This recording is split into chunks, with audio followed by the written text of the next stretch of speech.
Imagina que estás en Dakota del Sur. Son las 2 de la madrugada del 2 de marzo de 2026.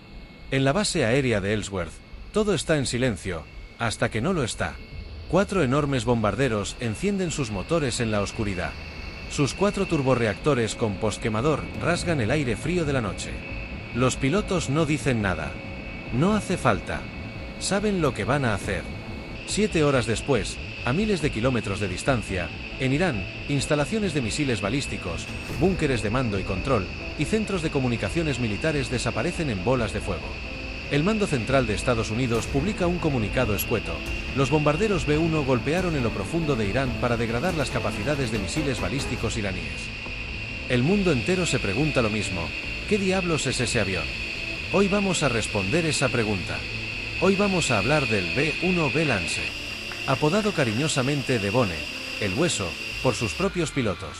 Un avión que nació en la Guerra Fría, que estuvo a punto de morir antes de nacer, que fue relegado al olvido, y que en 2026 hectáreas vuelto con más fuerza que nunca para convertirse en el arma convencional más destructiva que existe en el inventario de cualquier fuerza aérea del mundo. Quédate hasta el final, porque la historia de este avión es tan apasionante como la de cualquier película de acción. Pero es real. Para entender el B-1B, hay que entender el problema que vino a resolver. Y para eso, hay que retroceder a los años 60. Durante la Guerra Fría, la doctrina militar de Estados Unidos se basaba en un concepto simple pero aterrador: la disuasión nuclear. La idea era que si la Unión Soviética atacaba a Estados Unidos respondería con tal cantidad de bombas nucleares que ningún país en su sano juicio querría provocar esa respuesta. Era lo que se llamaba la destrucción mutua asegurada. O como lo llamaban en inglés, MAD. Loco. Muy apropiado. El arma principal de esa estrategia era el B-52 Stratofortress 3. Un avión brutal, enorme, capaz de llevar toneladas de armamento nuclear a cualquier rincón del planeta. Un avión que, por cierto, sigue volando hoy en día, lo cual ya dice mucho de su diseño. El B-52 entró en servicio en 1955 y era la columna vertebral de la Fuerza Aérea Estratégica Americana. Pero hay un problema. Los soviéticos no estaban quietos. A lo largo de los años 60, la Unión Soviética desarrolló una red de defensa aérea cada vez más sofisticada. Radares más potentes, misiles superficie-aire más precisos, cazas interceptores más rápidos. El B-52, que volaba alto y rápido para su época, empezaba a quedar obsoleto frente a esas defensas. Ya no era suficiente con ser grande. Había que ser más listo, más rápido y más difícil de detectar. En ese contexto, en 1961, el Departamento de Defensa de Estados Unidos lanzó lo que se llamó el programa AMSA, que en inglés significa Sistema de Ataque Avanzado Tripulado. La idea era clara: necesitamos un bombardero de nueva generación. Uno que pueda volar rasante para evitar los radares. Uno que sea supersónico para escapar de los cazas enemigos. Uno que pueda llevar armamento nuclear y convencional. Y uno que pueda llegar a cualquier parte del mundo sin necesidad de reabastecerse. Ese avión, en teoría, sería el sucesor del B-52. Y se llamaría B-1. El proceso de diseño y desarrollo fue largo y tortuoso. En 1970, el Pentágono seleccionó a la empresa Rockwell International para construir el nuevo bombardero. Y en 1974, el primer prototipo, el B-1A, voló por primera vez. Los resultados fueron impresionantes. El avión alcanzó velocidades de más de Mach 2,2, más del doble de la velocidad del sonido. Tenía alas de geometría variable, un diseño revolucionario que permitía cambiar el ángulo de las alas en pleno vuelo para adaptarse a diferentes condiciones de vuelo. Volaba bajo, volaba rápido, y podía llevar una carga brutal de armamento. Parecía el avión perfecto. Parecía.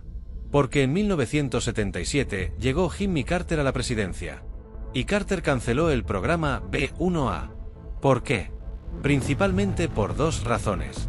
La primera, el coste. El programa se había disparado económicamente y en plena crisis económica de los 70, era difícil de justificar. La segunda razón era más estratégica. Estados Unidos estaba desarrollando los misiles de crucero.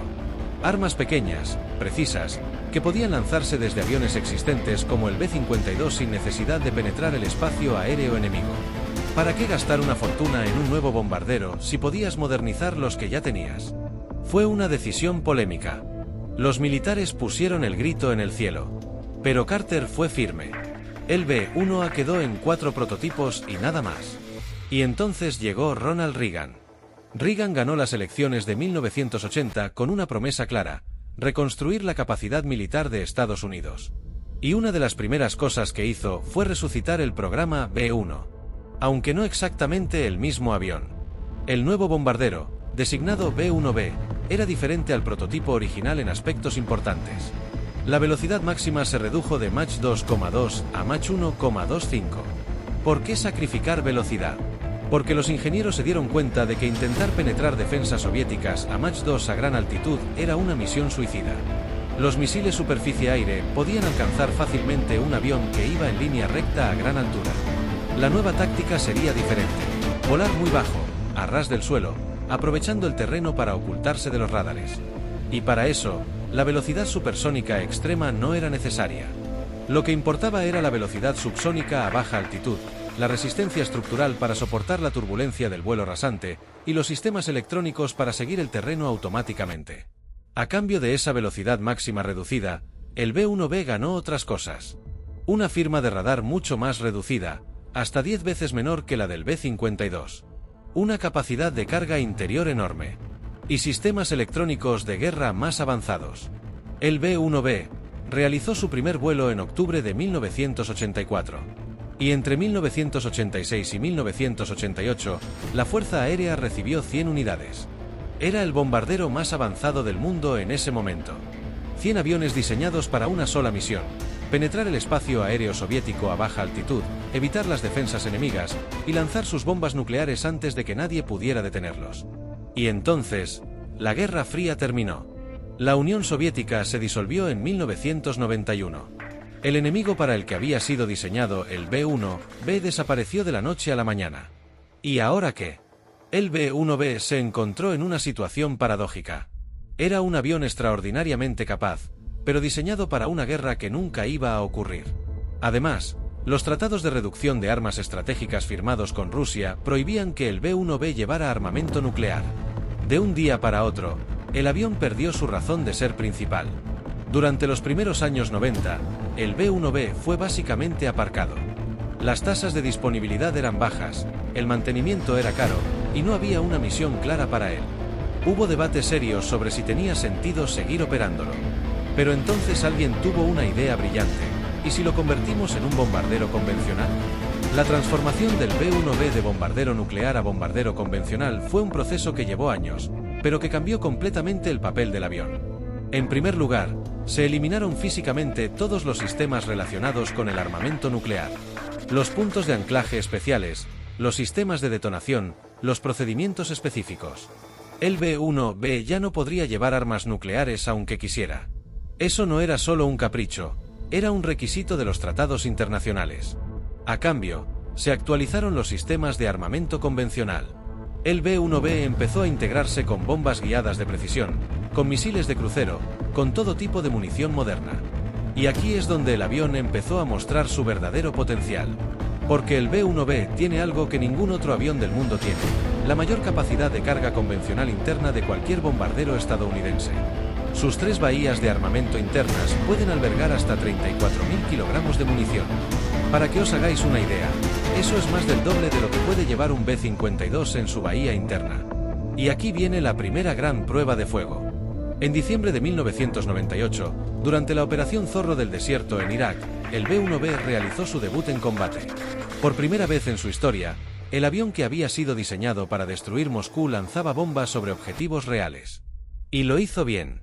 Muy bien. Pero eso era solo el principio.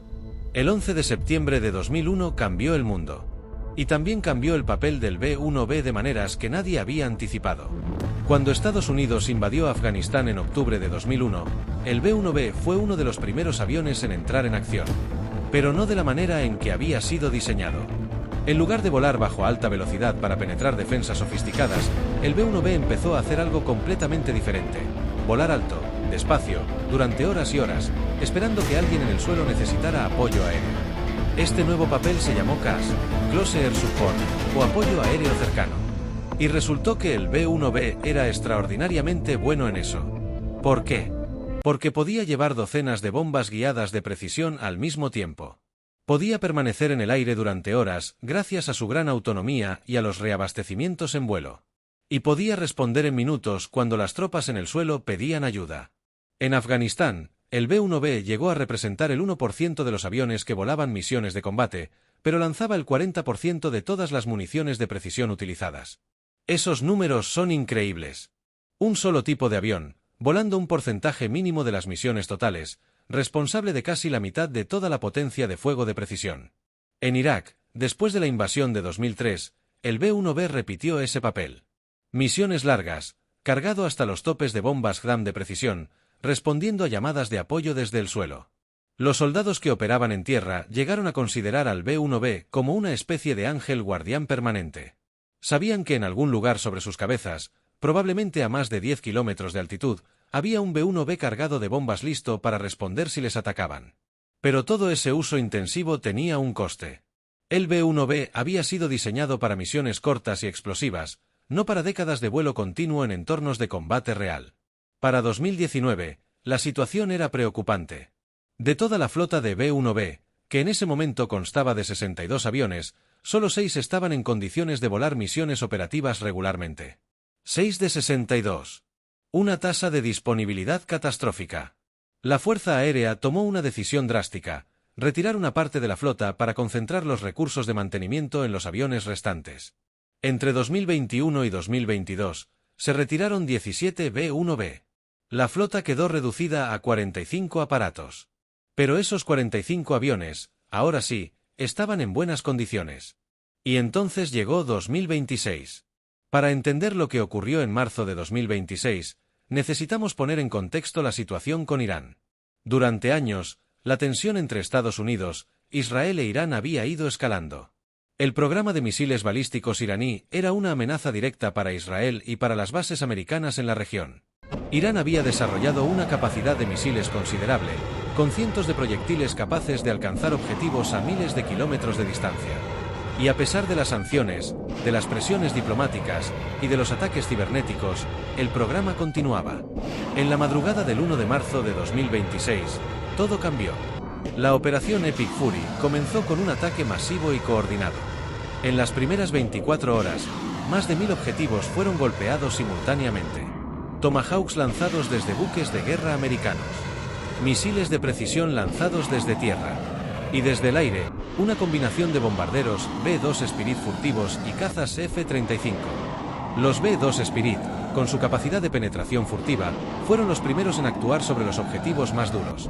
Los búnkeres subterráneos, las instalaciones más protegidas, aquellas que requerían acercarse al sistema de defensa aérea iraní. El B-2 puede entrar donde otros aviones no pueden, porque los radares iraníes simplemente no lo ven. Pero el B-2 tiene una limitación: solo hay 20 en el mundo. Y no todos están siempre disponibles para operaciones. Para destruir cientos de objetivos, necesitas volumen. Necesitas capacidad de lanzamiento masivo. Y ahí es exactamente donde entra el B-1B. En la noche del 2 de marzo, el Mando Central americano confirmó que 3 bombarderos B-1B habían volado directamente desde la base de Ellsworth en Dakota del Sur hasta Irán. Sin escalas previas. Cruzando el Atlántico, el Mediterráneo, y llegando hasta suelo iraní en una misión de ida y vuelta que requirió múltiples reabastecimientos en vuelo. Los objetivos: instalaciones de misiles balísticos y centros de mando y control. Los resultados: devastadores. Y aquí viene un punto crucial que muchos comentaristas pasaron por alto. La presencia del B-1B sobre Irán no era solo una cuestión de potencia de fuego. Era un mensaje estratégico. El B-1B no es un avión furtivo. Los radares iraníes podían verlo. Y si los iraníes podían ver el B-1B y no podían derribarlo, significaba una sola cosa: que las defensas aéreas iraníes habían sido neutralizadas. Que Estados Unidos tenía superioridad aérea. Que ya no necesitaba esconderse. El general Duncan, presidente de la Junta de Jefes de Estado Mayor, lo dijo explícitamente en una rueda de prensa: el impacto combinado de los ataques del B-2 y el B-1B había resultado en el establecimiento de la superioridad aérea local. El B-1B había actuado como lo que sus creadores siempre quisieron que fuera: el martillo pesado que cae cuando ya no hay nada que te detenga. Y la historia no terminó ahí. Para el 7 de marzo, 4 B-1B adicionales habían desplegado en la base británica de RAF Fairford, más cerca de Irán. Listos para más misiones. La señal era clara, esto era solo el principio. Llegados a este punto, creo que es momento de hablar en detalle de qué hace que el B-1B sea tan extraordinario desde el punto de vista técnico. Vamos a diseccionarlo. Lo primero que llama la atención cuando ves un B-1B en persona es su tamaño. Es enorme. 44 metros de longitud, prácticamente como 4 autobuses puestos en fila. Una envergadura máxima de 42 metros cuando las alas están extendidas. Y un peso máximo al despegue de 216.000 kilogramos. No es un avión, es un edificio volador. Pero no es solo grande. Es rápido. Los 4 motores General Electric F-101 G-102 con posquemador generan una potencia brutal. Cada motor produce más de 136 kN de empuje con postquemador. En total, el B-1B puede alcanzar velocidades de hasta Mach 1,25 a gran altitud. Que quede claro, Mach 1,25 significa que el avión va un 25% más rápido que el sonido. No está mal para un avión que pesa más de 200 toneladas. Ahora, las alas. Las famosas alas de geometría variable son quizás la característica más icónica del B-1B. Pueden moverse entre 15 y 67 grados de barrido. Cuando están extendidas a 15 grados, el avión se comporta como un avión de transporte, estable, eficiente, con buen rendimiento a baja velocidad para despegar con carga máxima. Cuando se recogen a 67 grados, el avión adopta un perfil más aerodinámico, ideal para el vuelo a alta velocidad. Es como si el avión pudiera transformarse en función de lo que necesitas en cada momento. La bahía de armamento interior es otro punto destacable. El B-1B tiene 3 bahías internas, y en ellas puede llevar la mayor carga convencional interna de cualquier bombardero americano, hasta 34.000 kilogramos. Pero ojo, eso no es todo. También hay 6 puntos de anclaje externos en las alas, aunque hasta hace poco estaban desactivados. Volveremos a ese punto en un momento, porque es clave para el futuro del avión. El sistema de vuelo a baja altitud también merece mención especial. El B-1B tiene un radar de seguimiento del terreno que le permite volar automáticamente a muy baja altitud, siguiendo el contorno del suelo, incluso de noche y con mal tiempo. El piloto puede configurar la altura mínima de vuelo y el avión se encarga de esquivar montañas, valles y obstáculos de forma automática. Es como el piloto automático más sofisticado que puedas imaginar, pero diseñado para arrasarte los árboles. Y finalmente, la suite de guerra electrónica. El B-1B lleva sistemas avanzados para detectar y confundir radares enemigos, para lanzar señuelos, para jamear comunicaciones.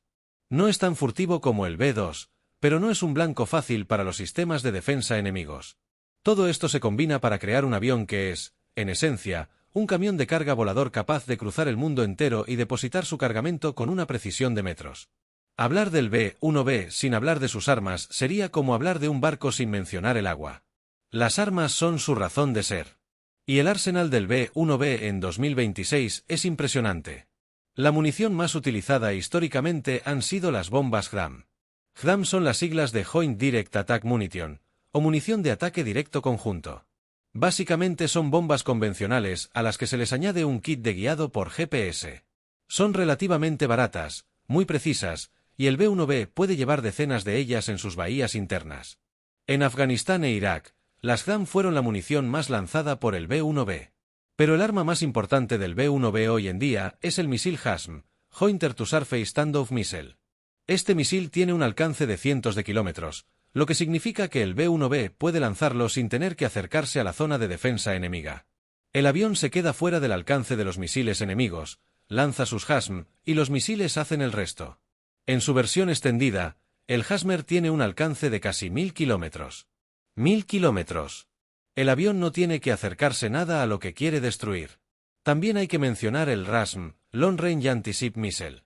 El B-1B es el único avión americano capaz de llevar este misil antibuque de largo alcance, lo que lo convierte en una amenaza fundamental para cualquier flota naval enemiga. En un hipotético conflicto en el Pacífico con China, por ejemplo, los B-1B armados con LRASM podrían ser devastadores contra la marina china. Y luego está el futuro, que ahora mismo está llegando, las armas hipersónicas. Pero de eso hablaremos en el siguiente bloque. Bloque 8. El futuro del Bone, el superbombardero. Duración, 2 minutos. Cuando un avión tiene más de 40 años, normalmente se habla de retirarlo. Con el B-1B, se habla de mejorarlo. Y eso dice mucho.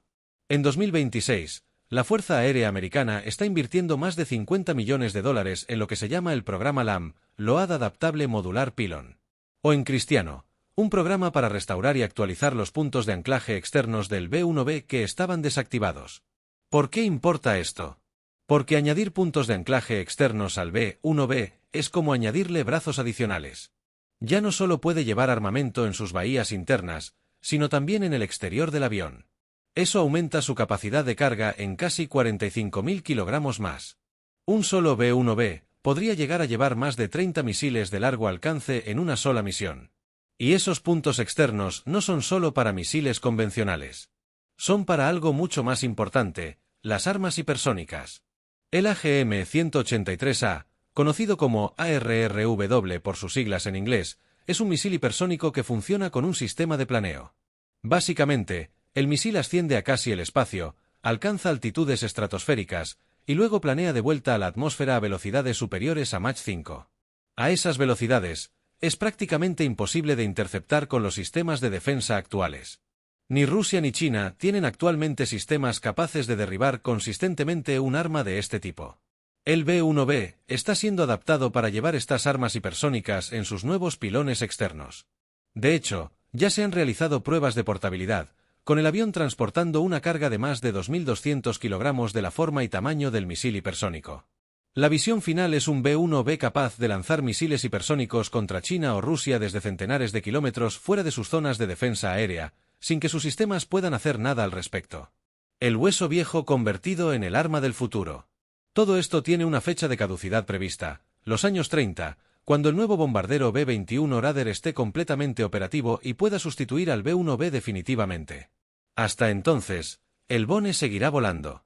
Y como hemos visto en marzo de 2026, seguirá siendo muy relevante. El B-1B Lance es mucho más que un avión. Es un símbolo. Es el símbolo de cómo una herramienta diseñada para una guerra que nunca llegó puede reinventarse y seguir siendo útil décadas después. Es el símbolo de la adaptabilidad, de la capacidad de las Fuerzas Armadas americanas para tomar un sistema de la Guerra Fría y convertirlo en un arma del siglo XXI. Pero también es un recordatorio de algo más incómodo. Cuando 3 B-1B despegan de Dakota del Sur a las 2 de la madrugada y aterrizan de vuelta muchas horas después habiendo destruido instalaciones militares a miles de kilómetros de distancia, estamos viendo el ejercicio del poder militar de una manera que no tiene equivalente en ningún otro país del mundo. Ningún otro país tiene la capacidad logística, tecnológica y operativa para hacer lo que Estados Unidos hizo en marzo de 2026. Planear y ejecutar misiones de bombardeo de largo alcance, coordinadas con operaciones navales, cibernéticas y de inteligencia, contra un Estado soberano, a miles de kilómetros de cualquier base americana permanente. Eso requiere décadas de inversión, entrenamiento y desarrollo tecnológico. El B-1B es solo la punta visible de un iceberg enorme. Y mientras el mundo debate las implicaciones políticas y geopolíticas de lo que ocurrió en Irán, el hueso ya está de vuelta en su hangar. Siendo revisado, mantenido, rearmado. Listo para la próxima misión. Porque el B-1B Lance no descansa. Y tampoco lo hace la historia. Si este vídeo te ha parecido interesante, dale a me gusta y suscríbete al canal para no perderte más contenido sobre aviación militar, historia bélica y geopolítica. Hay mucho más que contar sobre el conflicto con Irán, sobre el B-2 Spirit, sobre las armas hipersónicas y sobre el futuro de la aviación de combate. Y si tienes alguna pregunta o quieres que profundice en algún aspecto del B-1B que no haya cubierto hoy, déjala en los comentarios. Leo todos. Hasta el próximo vídeo.